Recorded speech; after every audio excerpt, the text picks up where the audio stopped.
This is Brunch, Blaze, and Babble, where we eat, elevate, and talk about media trends from the past, the present, and the future from a Black perspective. I'm your host, Roger Turner. And I'm your host, Alexus Bertrand. So sit back, spark up, and let's get into it.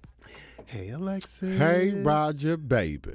How you doing? I am doing all right. I am not complaining at all. How you doing? I'm good. I'm feeling fine and fancy. Is how oh, they fine and used to fancy. I like that fine and fancy. How was your brunch today? So brunch was so good. So listen, I had a little help with this brunch because my partner makes these amazing roasted potato. Okay. Like he loves a good hash brown. I think that's just the Irish in him. Okay. Right. So, but anyway, I can't do them like that. Okay. They do them with the rosemary, a little something, and then so I'll do a little egg scramble with it. So it's like this egg scramble roasted potato. Ooh. Deliciousness. We had a little bacon bits on the top. Fancy and delicious. It was fancy. It was very mindful. Okay, good. Well, how was your brunch? Nothing like yours. I had a good old tuna salad sandwich. Come on, tuna salad. We cut up some of that celery and put that on in there. Okay, now put that on in there. With some seasonings. Okay, what kind of bread? Potato bread. There we go. I only do potato bread.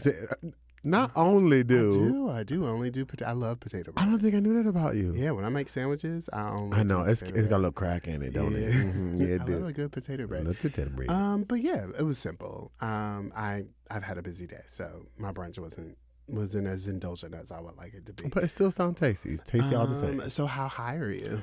Baby, I am like 8.4. Good for you. It's feeling good. How'd you ingest today? Okay, so listen, brunchers. So my good friend here, Roger, gave me a little tea.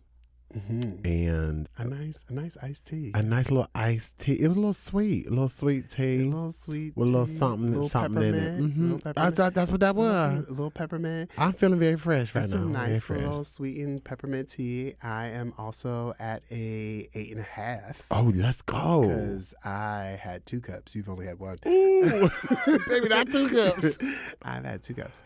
Yeah, and it, of course, has some infused honey in it. So that melts it right on in there. Divine. And that sugar goes right to your system. So I think we're ready to babble. So listen, y'all. So award season is upon us. It is coming up. The Emmys are about to happen, and Oscars are later. And so one of the things that I think we always look forward to is, yes, who won? What do the gowns look like? But also the famed in memoriam section. Yeah, that's right. That's true. And like who shows up? Who are they going to remember? Hopefully they remember some of our favorites, and just it's really a great moment of just sacredness, of just like really giving a nod to some of these people who've done just some really great work in the industry. Absolutely. And so as we launch into award season, we're going to start with our own in memoriam. So this episode is entitled Black in Memoriam. That's right. Because you be looking at in memoriam talking about some who black did they forget? Right. Like don't be playing with me. Okay. And so listen, big disclaimer on this. This is not going to be a dreary down episode. We don't have time for that. Not. We don't do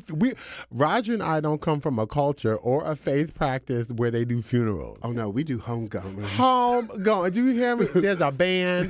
The choir is in full force. We celebrate the life. Preaching is going down. Okay, do you hear me? Yeah, we don't come from that.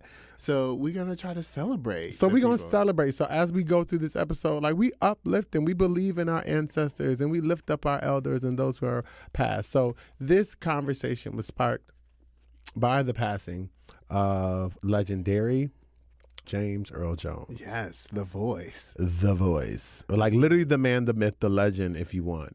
And so we're going to do a little deep dive into Mr. James Earl Jones. Yeah, and then absolutely. we're going to have some honorable mentions towards the end. Well, we're gonna do a full black memorial. Oh, we're going to do a full black in memoriam, baby. We're going to get some folks.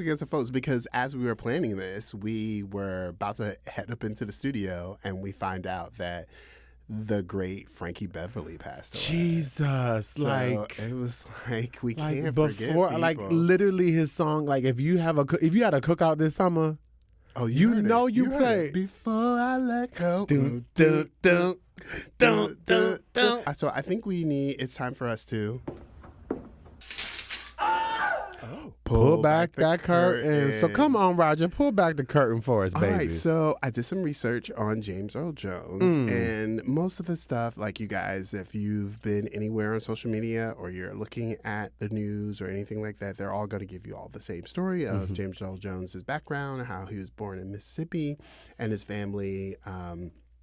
His grandparents, who raised him, he was adopted by his grandparents. His grandparents decide to move to Michigan, and they are farmers. So he's raised as a farm boy in Michigan, grows up in Michigan, and he cites that big upheaval from Mississippi to Michigan as the trauma that caused him to not speak and be mute from the ages of 6 to about 14 or 13 years old.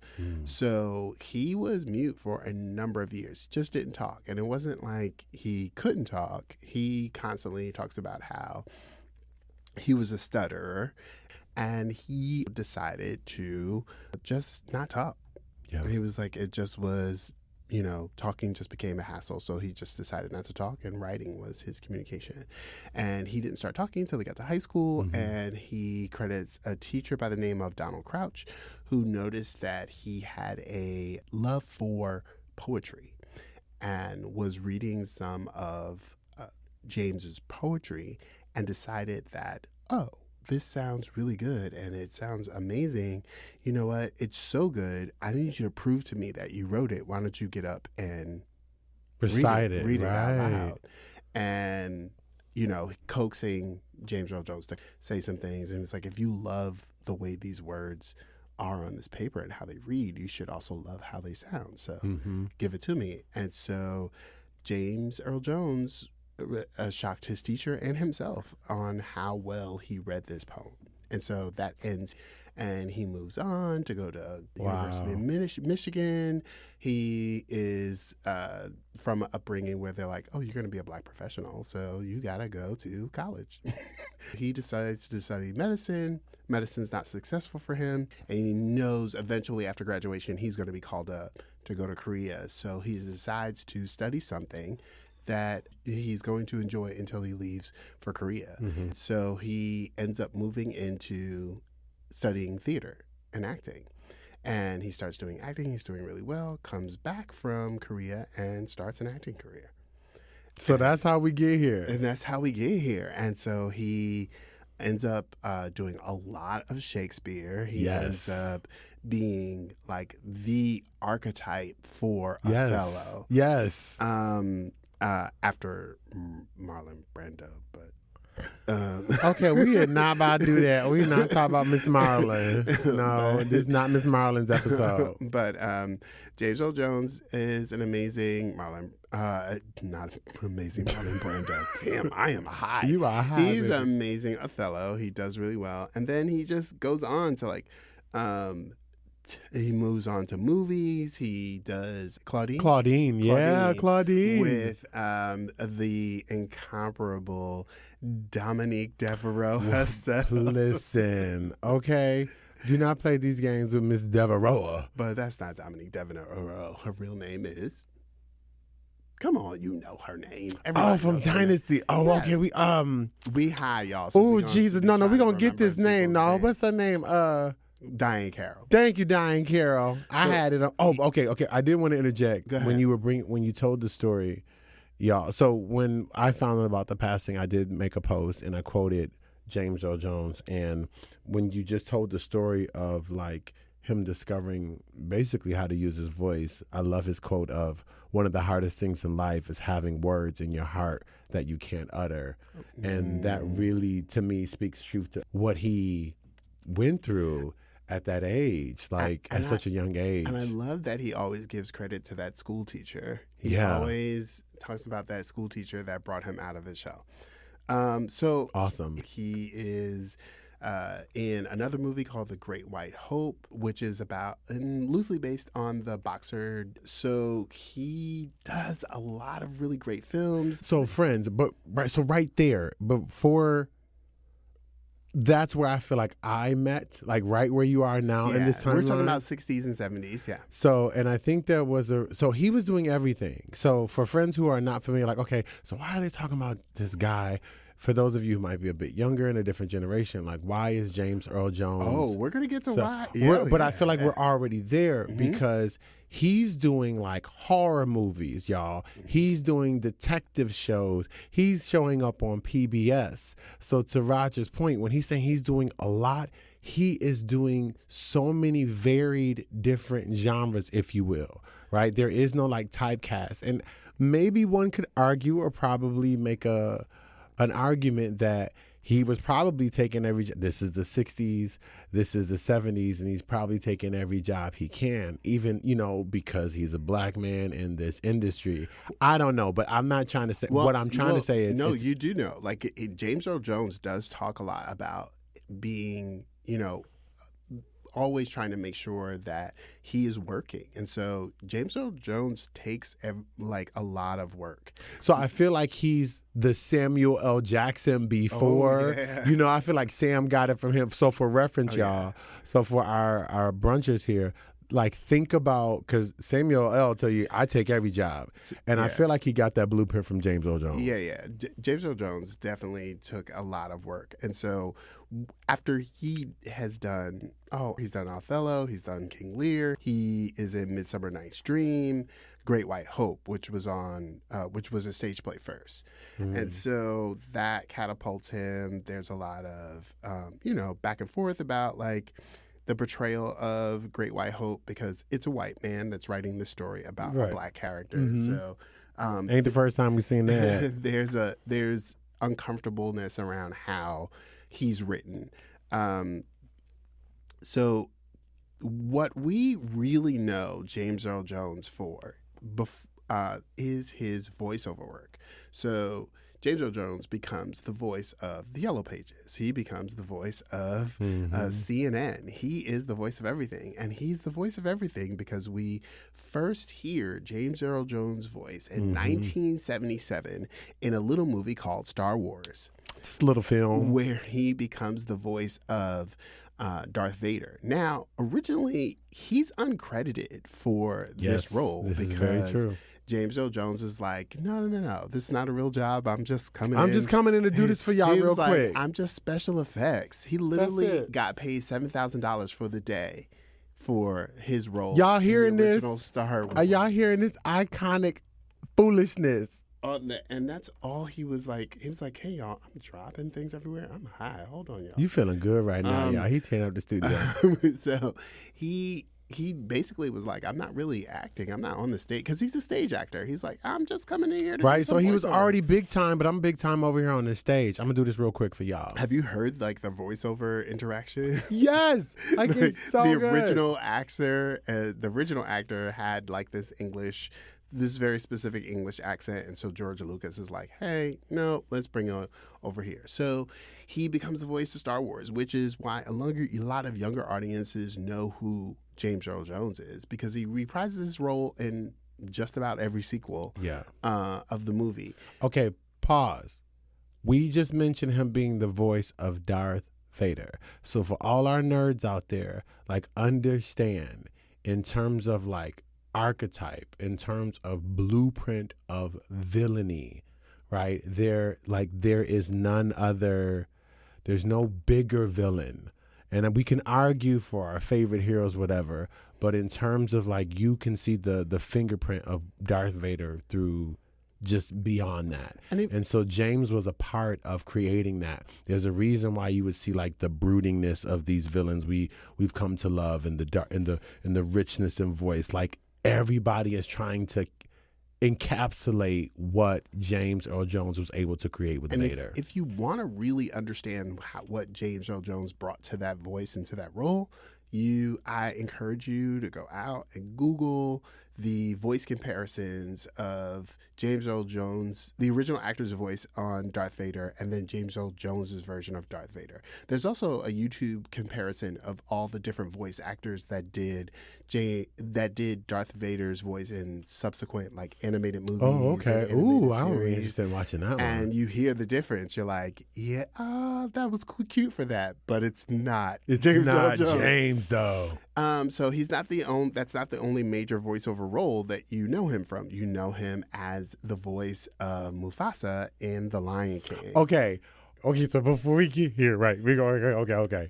So can I just point out? So we're going from Star Wars, y'all, to Lion King. So Star Wars was 1977, right? And then Lion King was like 1994. So what I loved is in betwixt. Yeah. All of this, his versatility and the variety of the choices that the roles he was taking did not stop. It kept varying. Like it kept going. So for me, the fantastical nerd that I love, like he was in Conan. Oh yeah, that's right. And he was showing up in like Patriot Games and Red October. And even if you don't know these movies, y'all, he's showing up in big blockbuster hits next to Harrison Ford when Harrison Ford was in his heyday. Sean Connery when he was in his heyday. Right? Arnold Schwarzenegger when he was in his heyday. Right? Like he's literally showing up on all. Ask any millennial what their favorite film growing up was. They're going to tell you it's The Sandlot. My man was in The Sandlot. He's y'all. The Sandlot, and we can't forget Field of Dreams. Next to Kevin Costner. So James is next to. So this is after he just did Star Wars. And when Roger says he blew up, and he was still doing like you remember after school specials? Oh yeah. So we would come home from school, y'all, and before cartoons would start, it would be right before they come on, they have like a little hour there or like a half an hour, and they would do like these after school specials. He would come up on here and narrate. He did Naked Gun for those of you who love comedies. Oh yeah. And speaking of comedies, we cannot forget about Coming to America. Oh, absolutely. So, and that was like that happened. So, and even in this, and this is back in Eddie Murphy's like heyday when he was just killing everything, right? Beverly Hills Cop was killing it. Harlem Nights killed it. So, and my point is, in all these communities that cater to like, if you wanted a feel good movie, if you wanted a action movie, if you wanted a comedy, James Earl Jones is showing up everywhere. Even if you wanted an after-school kid special, he didn't stop just because Star Wars was blowing up. And so all of this has happened, and we haven't even hit Lion King yet. Right. So I just want y'all to understand like the legendary, iconic moves that this man was making. I think from there, we should take a break, and then we will when we come back, we will start talking about how we feel about James Earl Jones's contribution and his work, and we'll go from there. All right, we'll be back.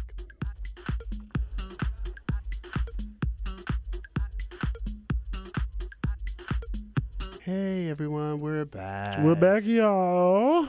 All right, so I think we should absolutely talk about like how we feel about his work. Like we already talked about like his things that he's done and like his most memorable like moments on film. Tell me, what do you think is the thing that sticks out for you as James Earl Jones, the actor? What is the piece that is like your favorite work? That's a great point. So my favorite thing that sticks out is we talk a lot on the show about, the impact that these people that we love to share about, these public figures, these celebrities, these authors, these artists. And I really feel like, without being dramatic, that I want to say like James Earl Jones was really part of the fabric of Black culture for me. So being a young kid in the 80s, it was all about, I'm Black and I'm proud, right? This is James Brown, say it loud. And here I am being, my family was smart enough to like make sure I was reading books around culture, around dance, around art, around sciences, around fantasy. And everywhere that I turned, James was like a part of that in some way. So like he played Paul Robeson in a Paul Robeson movie.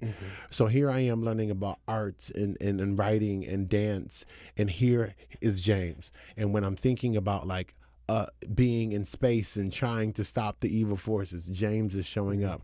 When I'm just sitting there doing my homework, he's there. And I felt like I felt like he was a part of my fabric of Black culture in the arts and in entertainment. And so all of that to say that, and in many ways, I think I mentioned in the first piece, right, when I mentioned Coming to America, you know how we love like our TV dads, but I feel like he was a good film dad. It's interesting how in this comedy, I remember all my boys and I sitting like, we were all wanted a king, Jeffrey Jaffer. Like, we wouldn't mind if that dude who was the king of Zamunda, if that king was our dad. Well, that's a thing that James Earl Jones talks about in a couple of his interviews, where people ask him about, like, you know, his most famous roles, like Star Wars, The Lion King.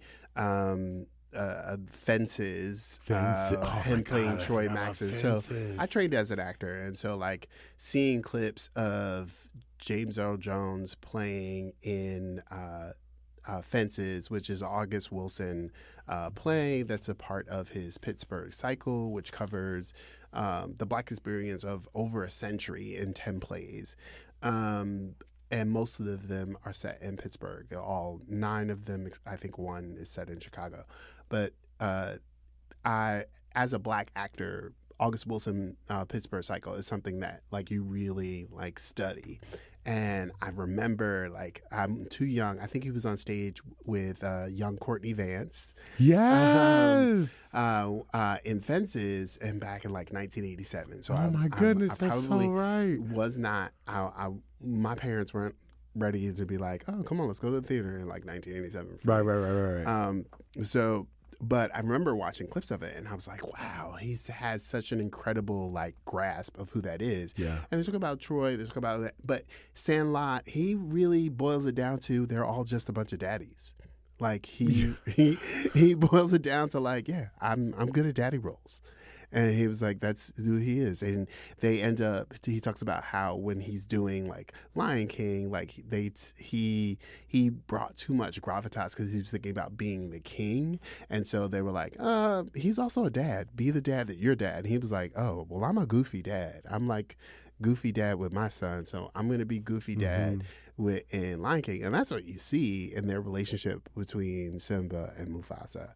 But I feel like that's what you feel, right? Yeah. And so to your point, like, yeah, he felt like every time he was on screen, like you said, Sandlot, Mr. Metal, I think that was his name. Like, I wanted to know Mr. Metal. I wanted to know King Joffrey. I'm like, if I was a lion in the wild, I would want Mufasa to be my dad. And I think... And maybe because I think that's how I feel about animated movies. That probably, I think Lion King probably was my most impactful moment, because I take that back. I take that back because I love Star Wars. I think the juxtaposition of those two roles, where he was selected, right? The same man was selected to be the darkness. Who he thought he was just like, I'm special effects. And like, I'm supposed to be this terror across galaxies, right? This scourge. And that same being created this dad lion where he was just as funny. It was just as soft. It was just as warm. And I'm like, to me, that is... I think it's easy to get typecast, and I know he boils it down to like, I'm just playing daddy roles, but I think he often wielded even his voice, just his voice, with such intentionality and meticulousness that it could go from like, in one instance, he's the scourge of a galaxy, and the other, he's a beloved king father. And I think that, and because both of those roles, Darth Vader and Mufasa, were part of my childhood and a part of my upbringing, that I think that's where it lands for me. That's where they land for you. That's where it lands for me, yeah. What about you? For me, I had the great pleasure of being able to see James Earl Jones on stage. So you been holding this nugget. When did you see him on stage? So back in 2008, when they did a reprisal of Cat on Hot Tin Roof, where James Earl Jones played Big Daddy. It was James Earl Jones, it was Felicia Rashad. Oh, you did Terrence not go see that. Howard. You did not. I did get to go. That was see a younger that. Terrence Howard. Yeah, Anika Noni Rose. Like, Oh, that was a young Anika Noni. Yeah, it was a really. I mean, people had issue with it because Cat on a Hot Tin Roof is like a wealthy family that's in the South. Yeah, I mean, it's in a time period like this. These people would have been people that would have been plantation owners, and that's why they're coming from that. But I didn't see it as that. I saw it as like me as an actor seeing these roles, and I'm sure James saw it this way too. I think he talks about that is like having the opportunity to portray this type of humanity and like bring his own brand of humanity to this role. Okay, so side question for you. So you really think it's okay? Where do you draw the line, I guess my question is, of when that's just not an artist's choice? Mm-hmm. Like, is it okay though if I want to watch black people play these kids? Like, you know what I mean? Like, I want to watch black people play colonizers. I think it depends on if the show wasn't trying to make me believe this reality. I think this particular stage play was saying, I'm asking you to suspend reality and just say we're just going to play these roles like colorblind. And you're going to go on a ride. We're going to play these roles colorblind. We're going to ride. We're going to watch these people's performances. I don't think this particular production was saying, hey, I need you to believe that black people got actually you. live this. Okay. So I think that's where I draw the line, is that you want me to believe that you want me to transport myself into this particular space and make me believe that this is a thing that's happening. If that's how you're setting up the work, then no, I'm not watching. Like, why do I want to watch this? And it's a limited run. It's not like it was. Right. If it were a film, I'd be like, I didn't need this film. Like, if it was a film that's going to be lasting, somebody be out here forever. But if this, stage work is like it could be a moment in time. One-time, lifetime experience that only limited people are going to be able to see. And so how was it?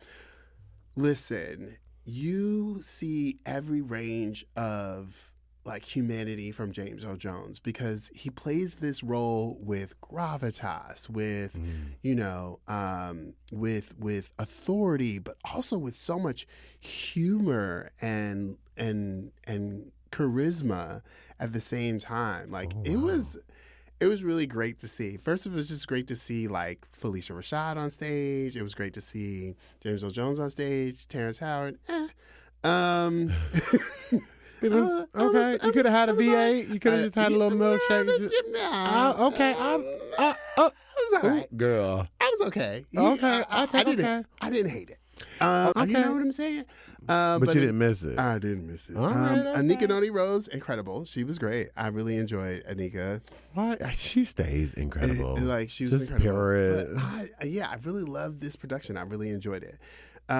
So yeah, that's the thing that sticks out to me. As, of course, I have the same childhood attachment to like Star Wars. There's the Lion King. He's burned in my mind in like commercials, like the voice of CNN. Like, that's wild, right? This is CNN. Yeah, like he was always in my childhood. He did Sesame Street. Y'all, movies. Like, I want to point out something. He even did a soap opera. So he was in Guiding Light. Guiding Light. It's like it becomes this cultural phenomenon. I think it was something. He plays the first black doctor on television. Like, it was a huge deal. I mean, he didn't think it was a huge deal. He was like, so what? But he did the same thing with everything he did. He didn't think it was a I'm big just deal. doing Star Wars. I'm just going to do this little movie, this little animated movie, right? He was like, I was just a special effect. Like, why are y'all so excited about this? I love y'all are content with it, but okay. Like, the love of, so this man is just doing iconic, legendary stuff, and he's like, okay. And he was like, that's the thing you got. That's the thing you want to talk about? Oh, okay. You got excited about that. You got to think this is the man that came from like Shakespeare, and like But he stayed with the Shakespeare, metaphorically. He never really left the stage. Right. I think there's a later interview of James Earl Jones, where he talks about how he was like in his 80s, and I think they were asking him about how he's said that he has never found the role that would define his career. Wow. That he never got to play the role. I am mind blown. Right. Wow. And like, yet he has had these roles that are like they're timeless, imprinted in the cultural memory. Literally Americana. You know, just his speech from Field of Dreams. Now, I mean, granted, it is a magical Negro role. But even then, but he's still, the archetype for the magical Negro role. I mean, like there is that. That's a little problematic for a piece. I think Kevin Costner talks about how his speech in Field of Dreams capsulizes the emotional feeling of what it means to be a part of the game of baseball. And James Earl Jones has never been a baseball player. And you wouldn't know that because these people was crying. Let me tell you, as a child, they was crying watching this. I didn't get it at first. I still don't get it. But they were bawling like, this man just thought he gets it. And he never played baseball a day in his life. Right. That's an actor. Well, I don't know if he never played in his life. Okay, but he wasn't all right. Like a big professional baseball player. Right. He wasn't running no bases. I ain't seen him running no bases. Don't even play with me like that. He didn't do it in the My favorite scene is like him giggling before he goes into the field, and he's like, I'm like, what are you going through? What are you doing? It's just like, but that's just what James would do. He brought this humanity to his roles. He did. So I think that now is a good time to transition into how we feel about James, the man, the person. Yeah. I mean, I think before we start this conversation, I think I have been sifting through some interviews, and I listened to a lot of interviews because I want to hear what James Earl Jones says about himself. Preparing for this, I didn't have enough time to like read his autobiography book. I have heard him read excerpts of his book. And, you know, I've listened to different interviews, and there's this one interview that we come across where he's sitting next to his, I believe his first wife, who also played. So, funny thing about James Earl Jones, like both his first and second wife were actresses that played his Desdemonas in Othello. Oh. Both of them. That is so interesting. I did not know that. Yeah. So he's sitting next to his wife, and in this interview, this interviewer, for some odd reason, is asking him about his feelings about Black women. Quote unquote odd. And I think they're trying, it's clear to me this is a white interviewer because he's asking these weird questions about like how James feels about Black women in front of his white wife. Which I think the interview is trying to set up James Earl Jones to say that he prefers white women, and I don't think that's what he's saying. No, in this conversation. But I think during this time period, like interracial relationships was still very like wild and out there. He married this particular woman he had married in 1968. I believe it's still during the movement. Yeah, duh. Like it's still during the movement. It's still during the civil rights movement. So I think a Black man married to a white woman in the civil rights movement is getting a lot of criticism. But I think in this conversation, he talks about the interviewer asked James Earl Jones what he means by when he believes that a lot of Black women that he's interacted with are uptight. And he was like, what do you mean by uptight? So he explains what he means by uptight. It's rough. It's rough, y'all. I was listening. It's rough to listen to because he talks about, he says that Black women can come off as, he says that what he means by uptight is meaning coming off as their identity being too militant or less feminine. Yeah, like the femininity goes away. It's a lot. One of the questions speaking to that point that you made earlier about the interviewer, he asked this question of like, so just so y'all get a clear picture of like some of these questions that were just Roger was nice and said weird. I'm just gonna say they were fucked up. Mm-hmm. So to add, like, because I felt like as it went on, it just got worse. So to ask him flat out, James Earl Jones, do you think black women blame black men for what happened to them in slavery? Yeah. Like, and he was like, of course they would. He was like, because, like, if a woman, he was like, why wouldn't they? He was like, I feel like if I compare this conversation and this interview to the rest of James Earl Jones's life, I think we have to also take in context where, we didn't have people or artists or celebrities that took media training, and that they lived in a time period where it was okay to get on television and talk in dry form. Yeah. And like say some wild stuff, right? But realize that, I haven't thought about what I'm saying, right. But I'm just saying because I'm having this conversation. I'm also learning. And that's how he's talking, right? And so he's not saying any of these. He's not giving any of these answers like definitively. He's not like, this is this. You can literally see on his face how he's thinking about it. Right. He's trying to like really think about his answers. What he means by uptight, and he's not saying that he's correct about his work or assumptions. No. He actually says, I'm generalizing. I'm doing a lot of generalizing here. And he's saying that. And this is a conversation. And I feel like we don't have that anymore where we can have open conversations with artists, because so many people are hearing everything that you're saying, and it has a lot of power in a lot of weight because you have an influence. I don't think we have that ability for artists to be able to talk in draft form like he was at that point in time. And let's just remind ourselves of the layer. So that dry, raw form, I'm just being my open, honest self. Like you said, the civil rights movement is happening. I believe Loving versus Virginia had only been like 3 years old. Probably, yeah. Right? And so all of that context in there, I will say that I absolutely think through his years and through like time with any of us, he's grown and understood. But I think if there was any kind of, and I use the word problematic very lightly because I just think we're talking about his entire legacy. And I think there was a moment in the interview. Again, he's also younger. He hadn't learned half of the things he knew towards like the second half of his life.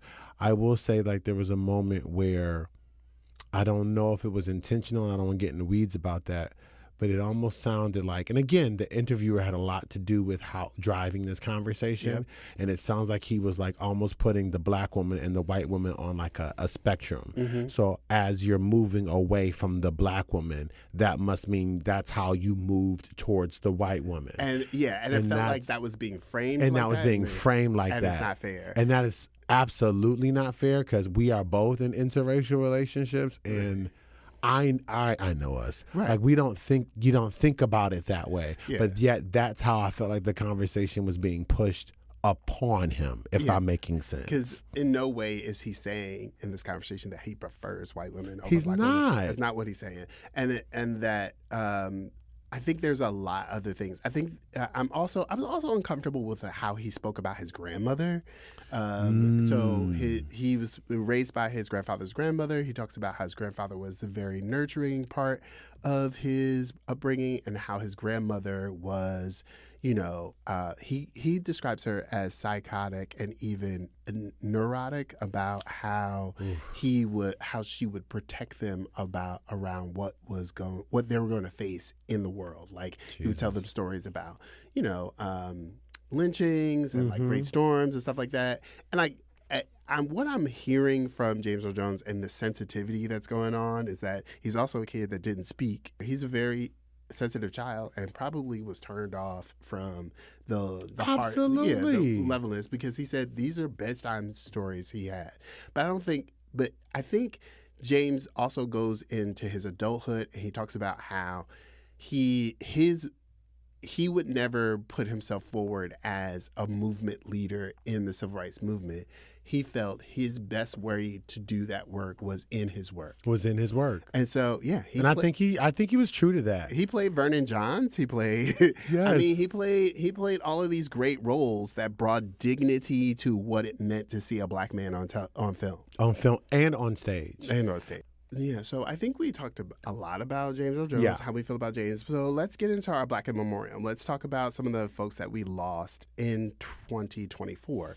Do you have anybody, because we have a list of artists that we lost during the year 2024. Do you have anybody that jumps out to you? Yeah, I'm like, just a couple honor mentions. We already mentioned Frankie Beverly from Maze. Shout out to that before I let go. I mentioned him on an earlier episode. I want to shout out again Carl Weathers. Great action star from the 80s. Right. Apollo Creed. Carl was a GOAT. And so definitely want to shout him out. Who you want to shout out? Well, I don't want to lose our hip hop greats. Like, come on, who you got? We lost Fat Man Scoop this year. Oh man! And y'all got to be familiar with Fat Man Scoop, y'all. The hip hop hype man. He is the hip hop hype man. He was the hype Go man. pick up Missy. Go listen to Missy Lose Control. You know exactly who we talking about. We lost Boss. Boss was the first woman to sign to Def Jam. She was a rapper. We lost Lou Gossett Jr. I know, big famous actor. We also lost. I was listening to Spinners, the guy from who was that? Because my mom used to listen. My mom and dad used to listen to the records. Could it be I'm falling in love? Right. That's Spinners. That was great. And I feel like there was one more I wanted to shout out. Well, while you think about that other person, I didn't want to leave without talking about Chance Perdomo. Chance was so young. Chance was a young actor. I believe he wasn't any more than his mid-30s. Yeah. But if you haven't seen Sabrina, he plays Sabrina's cousin in the new Adventures of Sabrina, like the Netflix series. He was amazing in that. He's had a couple of other really amazing roles. So if you check out Chance Perdomo, go see his work. Unfortunately, he had a short career, but fortunately, it was a good career. It was a good career. It's great to see so much excellence, Black excellence out there, and it's really, really important that we have to uplift and just kind of like raise these people up. So if you haven't, y'all, when you finish listening to this episode, God, I'm so high, I think you should take a second and just go look up like In Memoriam 2024, look up some Alyssa people that you might not even, because I think as I go through this, I didn't even know like about the Spinners until we started doing research for this episode. I was like, damn, all this music. The guy from the Gap Band, there it is. Gap Band, you dropped the outstanding Baby Gap. Baby Gap. Which Uncle. So those of you who know Uncle Charlie, right? This is one of his bandmates that unfortunately passed away. I'll refer you to The Root. If you go back to The Root has an article on all the people that we lost, Black celebs that we lost in 2024. So make sure you look that up. You really should. But I think that is going to be our show. That feels it. So hopefully, I don't think we're going to do a problematic phase. No, because we kind of talked about a problematic piece of it. Because we're talking about James Earl Jones. He wasn't problematic. But I mean, both things can be true. Like what some of the words or things that you thought about his work being problematic, that could be true, and he could also have been a great figure in Black television and film. Absolutely, and I think he was. So I want us to make sure to tell you guys to rate and like us if you enjoyed this show. Oh my God, yes, rate and like us. Make sure you follow us on all of the things. What do you call them? Podcast platforms? Social media and podcasting platforms, baby. So yeah, make sure you do all of that stuff. And make sure that you can follow us on Instagram and on TikTok. TikTok, baby. So, hey, y'all. So, I hope you enjoyed this homegoing of our beloved James Earl Jones and others in Black in Memoriam. Mm-hmm. And just go out there and have fun and be good at it, baby. And I want you to know that you are enough just as you are. Mm-hmm. Thank you all for listening. Thank you. See you soon. Smooches.